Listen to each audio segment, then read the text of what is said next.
बकासुर का वध। पांडव अपनी मां कुंती के साथ इधर उधर भ्रमण कर रहे थे। वे ब्राह्मणों का वेश धारण किए हुए थे, भिक्षा मांगकर खाते थे और रात में वृक्ष के नीचे सो जाया करते थे। भाग्य और समय की यह कैसी अद्भुत लीला है। जो पांडव हस्तिनापुर राज्य के भागीदार है और जो सारे जगत को अपनी मुट्ठी में करने में समर्थ है, उन्हीं को आज भिक्षा पर जीवन यापन करना पड़ रहा है। दोपहर के बाद का समय था। पांडव अपनी मां कुंती के साथ वन में मार्ग से आगे बढ़ते जा रहे थे। सहसा उन्हें वेदव्यास जी दिखाई पड़े। कुंती दौड़कर वेदव्यास जी के चरणों में गिर पड़ी। उनके चरणों को पकड़कर बिलख बिलख कर रोने लगी। उसने अपने आंसुओं से उनके चरणों को धोते हुए उन्हें अपनी पूरी कहानी सुना दी। वेदव्यास जी ने कुंती को धैर्य बंधाते हुए कहा, आंसू बहाने से कुछ नहीं होगा। जो ऊपर पड़ा है उसे धैर्य से सहन करो। जब अच्छे दिन आएंगे फिर सब कुछ ठीक हो जाएगा। चलो मेरे साथ चलो, मैं तुम्हें एक स्थान बताए दे रहा हूँ। कुछ दिनों तक वहीं रहकर समय काटो। वेदव्यास जी पांडवों को एक नगर में ले गए। उस नगर का नाम एक चकरा था। आज के बिहार राज्य में शाहाबाद जिले में आरा नामक एक बड़ा नगर है। महाभारत काल में आरा को ही एक चकरा के नाम से पुकारा जाता था।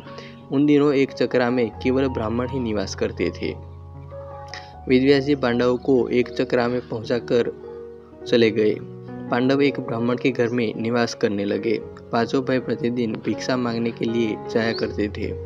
भिक्षा में जो अन्न मिलता था उसी से अपने जीवन निर्वाह करते थे। उन दिनों एक चकरा में एक राक्षस द्वारा बड़े जोरों का आतंक फैला हुआ था। उस राक्षस का नाम बक था। वह दिन में वन में छिपा रहता था, रात में बाहर निकलता था और एक चकरा में घुस जाता था। जिसे भी पाता था मार डालता था। खाता तो एक ही दो आदमी को था, पर 15-20 आदमियों को प्राण रोज जाते थे। आखिर एक चकरा के निवासियों ने बक से एक समझौता किया। प्रतिदिन नगर का एक आदमी अपने आप ही बक के पास पहुंच जाया करेगा और बक उसे मारकर खा लिया करेगा। एक ही आदमी की जान जाएगी, व्यर्थ में मारे जाने वाले लोग बच जाया करेंगे। बक ने भी इस समझौते को स्वीकार कर लिया। उसे जब बैठे बिठाए ही भोजन मिल जाता था तो वह समझौते को स्वीकार न करता तो क्या करता। उसने समझौते को स्वीकार करते हुए चेतावनी दे रखी थी कि अगर समझौते का उल्लंघन किया गया तो वह एक चकरा को उजाड़कर मिट्टी में मिला देगा। बस उसी दिन से क्रम से एक घर का एक आदमी बक के पास जाने लगा। बक उसे खाकर अपनी क्षुधाग्नि को शांत करने लगा। संयोग की बात, एक दिन उस ब्राह्मण के घर की बारी आई जिसके घर में पांडव अपनी मां के साथ निवास करते थे। दोपहर के पूर्व का समय था। कुंती अपने कमरे में बैठी हुई थी। उसी दिन भीम किसी कारणवश भिक्षा मांगने नहीं गया था। वह भी कमरे के भीतर कुंती के पास ही मौजूद था। सहसा कुंती के कानों में किसी के रोने की आवाज़ आई। रोने और विलाप करने का वह स्वर उस ब्राह्मण के कमरे से आ रहा था, जिसके घर में वह ठहरी हुई थी। जब कुंती से विलाप का यह सकरुण स्वर सुना नहीं गया तो वह ब्राह्मण के कमरे में जा पहुंची। उसने वहां जो कुछ देखा उससे वह सन्नाटे में आ गई। ब्राह्मण के कुटुंब में कुल 3 ही प्राणी थे, ब्राह्मण, ब्राह्मणी और उसका एक युवा पुत्र। तीनों बिलख बिलख कर रो रहे थे। हाय हाय, अब क्या होगा? अब तो सब कुछ मिट्टी में मिलकर रहेगा। कुंती ने तीनों को रोता हुआ देखकर ब्राह्मण से पूछा, विप्रवर, आप तीनों इस प्रकार क्यों रो रहे हैं? क्या मैं जान सकती हूँ कि किस दारुण कष्ट ने आप तीनों को अत्यंत दुखी बना रखा है? ब्राह्मण ने आंखों से आंसुओं की बूंदें गिराते हुए उत्तर दिया, बहन, तुम सुनकर क्या करोगी? हमारा कष्ट एक ऐसा कष्ट है जिसे कोई दूर नहीं कर सकता। कुंती ने सहानुभूति भरे स्वर में कहा, हम तो गरीब ब्राह्मण हैं। सच है, हम आपके कष्ट को दूर नहीं कर सकते, किंतु फिर भी सुनने में हर्ज ही क्या है। हो सकता है हम आपके कुछ काम आ जाए। जब कुंती ने बहुत आग्रह किया तो ब्राह्मण ने बक राक्षस की पूरी कहानी उसे सुना दी। कहानी सुनाकर उसने सिसकते हुए कहा, बहन, हम कुल 3 ही प्राणी हैं।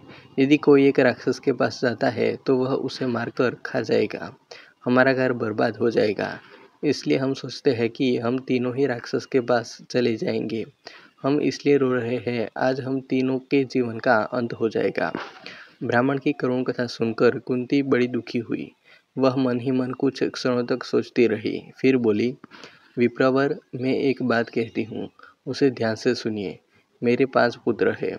आज मैं अपने एक पुत्र को आपके कुटुंब की ओर से राक्षस के पास भेज दूंगी। यदि राक्षस मेरे पुत्र को खा जाएगा तो भी मेरे 4 पुत्र शेष रहेंगे। कुंती की बात सुनकर ब्राह्मण स्तब्ध रह गया। उसने परोपकार में धन देने वालों की कहानियां तो बहुत सुनी थी, पर पुत्र देने वाली बात आज उसने पहली बार सुनी।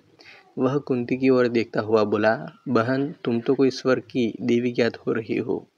मुझे इस बात पर गर्व है कि तुम्हारे जैसी देवी मेरे घर में अतिथि के रूप में है। तुम मेरे लिए पूजनीय हो। मैं अपने अतिथि से प्रतिदान लूँ, यह अधर्म मुझसे नहीं हो सकेगा। मैं मिट जाऊंगा, पर मैं अतिथि को कष्ट में नहीं पड़ने दूंगा। ब्राह्मण की बात सुनकर कुंती बोली, आपने हमें आश्रय देकर हम पर बड़ा उपकार किया है। आप हमारे उपकारी हैं। हमारा धर्म है कि आपको कष्ट में न पड़ने दें। आप अपने धर्म का पालन तो करना चाहते हैं, पर हमें अपने धर्म पालन से क्यों रोक रहे हैं? कुंती ने जब बहुत आग्रह किया तो ब्राह्मण ने उसकी बात मान ली। उसने दबे स्वर में कहा, अच्छी बात है बहन, ईश्वर तुम्हारा भला करे।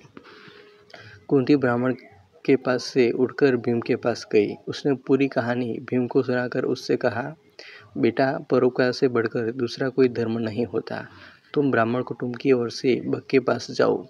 यदि बक तुम्हें मारकर खा जाएगा तो मुझे प्रसन्नता होगी कि मेरा बेटा परोपकार की विधि पर बलिदान हो गया।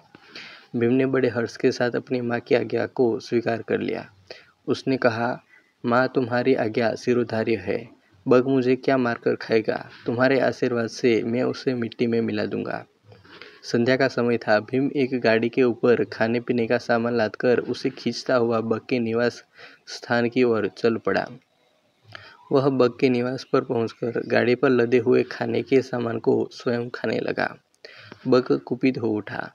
वह गरजता हुआ बोला, एक तो तुम देर से आए हो और ऊपर से मेरा भोजन खा रहे हो। इतना कहकर वह भीम पर टूट पड़ा। भीम तो पहले ही तैयार था। दोनों में मल्लयुद्ध होने लगा। दोनों की गर्जना और ताल ठोकने के शब्दों से वायुमंडल गूंज उठा। बग ने बड़ा प्रयत्न किया कि वह भीम को मल्लयुद्ध में पछाड़ दे, पर वह सफल नहीं हुआ। वह स्वयं भीम की पकड़ में आ गया। भीम ने उसे धरती पर गिराकर उसके गले को इतने जोर से दबाया कि उसकी जीभ बाहर निकल आई। वह प्राण शून्य हो गया। भीम ने उसे उठाकर नगर के फाटक के पास फेंक दिया। उधर संध्या समय चारों भाई भिक्षाटन से लौटे तो कुंती ने सब कुछ सुनकर वे बड़े दुखी हुए। उन्होंने अपनी माँ से कहा, तुमने भीम को अकेले भेजकर अच्छा नहीं किया। हम भाइयों में वही एक ऐसा है जो संकट के समय काम आता है।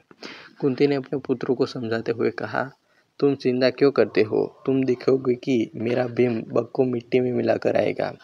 फिर चारों भाई भीम का पता लगाने के लिए चल पड़े। वे अभी कुछ ही दूर गए थे कि भीम अपनी मस्ती में झूमता हुआ आता दिखाई पड़ा। चारों भाई दौड़कर भीम से लिपट गए। भीम ने उन्हें बताया कि उसने किस तरह अत्याचारी बग को नरक में पहुंचा दिया है। भीम ने घर पहुंचकर अपनी माँ के चरण स्पर्श किए। उसने कहा, माँ, तुम्हारे आशीर्वाद से मैंने बग का संहार कर दिया। अब एक चक्रा के निवासी सदा के लिए भयमुक्त हो गए। कुंती ने भीम का मुख चूमते हुए कहा, बेटा भीम, मुझे तुमसे यही आशा थी, इसलिए तो तुम्हें बग के पास भेजा था। प्रभात होने पर एक चक्रा के निवासियों ने नगर के फाटक पर बग का मृत अवस्था में पड़ा हुआ देखा।